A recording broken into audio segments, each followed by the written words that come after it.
Hi, everyone, and welcome. We're so glad you're here because today we're going to have a really important conversation about GLP-1 therapies. Now, there is so much hope and excitement around these medications, and honestly, for very good reason. They are absolutely changing lives. Oh, they really are. I mean, for so many women, it just feels like we finally have a tool that works. But I have to admit, with all the buzz, I can't help but wonder if we're missing something. Is it really all just about the number on the scale? That's it. That's the perfect question, because right alongside these incredible success stories, there's a hidden conversation that we all need to be having. It's about what's happening underneath the surface, and understanding that is the key to making this journey a true long-term success. So let's just dive right in with a big question. Okay, so we all hear it, right? Everyone is talking about what GLP-1s take off your body. The weight, of course, that constant food noise. But what we really need to start talking about is what they might be taking from it. What do you mean by that? Taking from it? I'm talking about muscle. I mean, the research here is crystal clear.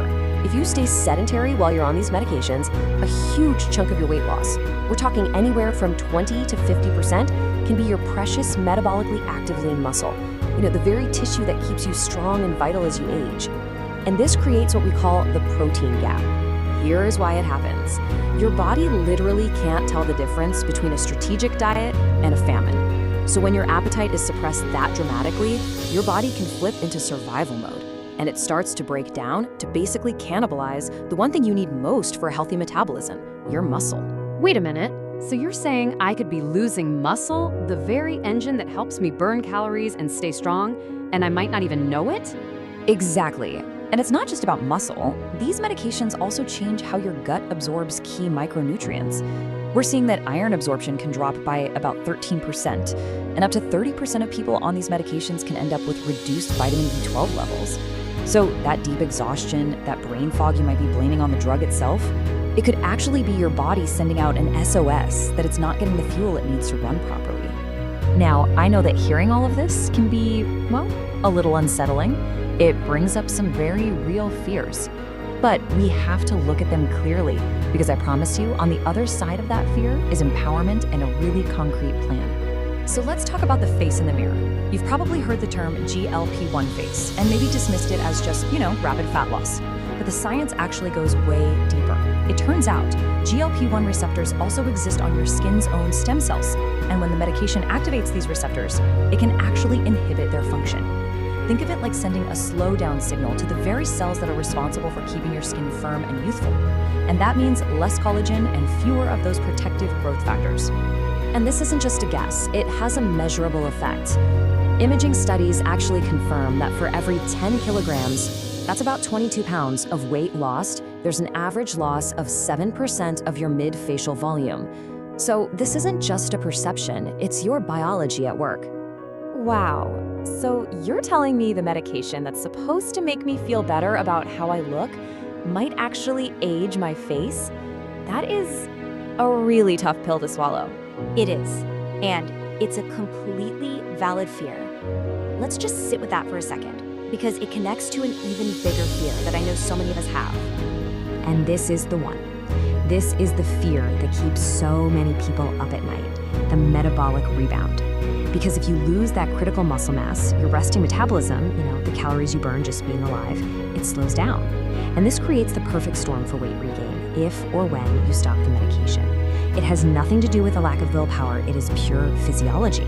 So what you're saying is, without the right support, this medication that feels like a miracle could actually be setting us up to fail in the long run. It could if we do nothing. But we are not going to do nothing. We are going to intervene. This is the resolution. There is absolutely a way to do this right, to protect your body and build a foundation for lasting success. This is where we take back control. First things first, we build what I like to call the protein shield. And this is where we have to get aggressive. The goal is 1.2 to 2.0 grams of protein per kilogram of your body weight every single day. But here's the trick. You can't just have it all in one giant meal. The strategy is to spread it out, aiming for these 20 to 30 gram doses every few hours. This constantly triggers muscle protein synthesis, and it's like sending a signal to your body that says, hey, keep this muscle, we need it. Next, we send the other right signal with strength training. Now, this is not about becoming a bodybuilder, okay? It's about preservation. A simple, totally non-intimidating routine like this, done just twice a week, tells your muscles they are absolutely essential.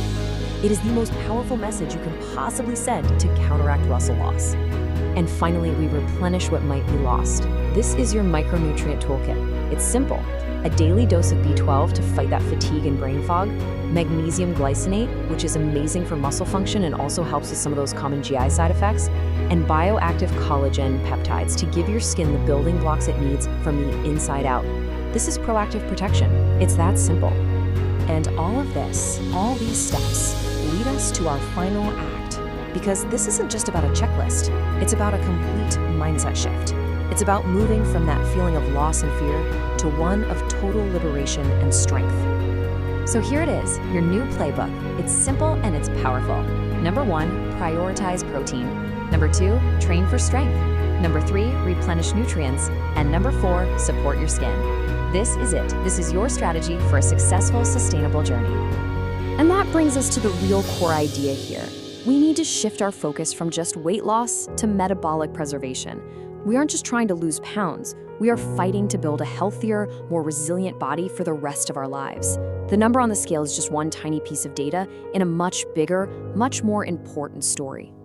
So I want to leave you with this one thought. What if this journey wasn't just about losing something? What if it was really about strategically building a stronger, more resilient you for the long run? Because with the right plan, it absolutely can be.